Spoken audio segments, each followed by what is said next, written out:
প্রথম আন্তর্জাতিক উন্মুক্ত ক্যারাটে প্রতিযোগিতায় সেরা সাফল্য রাজ্য দলের। 24 সদস্যদের রাজ্য দলের দখলে 10টি স্বর্ণপদক সহ 38টি পদক।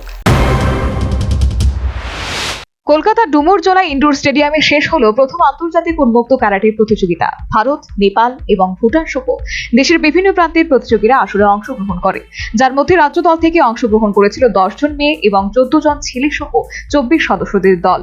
আসরে রাজ্য দল প্রথমে অংশ নিয়েই দাপটে দেখায়, যার কারণে রাজ্য দল 10টি স্বর্ণ পদক, 14টি রৌপ্য পদক এবং 14টি ব্রোঞ্জ সহ মোট 38টি পদক জয় করে। রাজ্য দলের এই সাফল্যকে অভিনন্দন জানিয়েছেন রাজ্য ক্যারাটে অ্যাসোসিয়েশনের সচিব, সভাপতি সহ অন্যান্যরা। প্রত্যেকেই আশাবাদী আগামী দিনে দেশের মাটিতে আরো সেরা সাফল্য তুলে আনবে রাজ্য ক্যারাটে দলের প্রতিভাবান খেলোয়াড়রা।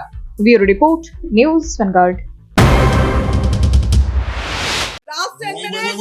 A plus B, the whole square equals A square, B square, 2AB, time's up. 5 more minutes there. I've got so much time and peace of mind. Life's feeling fine. My time to shine. At SIP Abacus, we build math foundation and improve academic performance.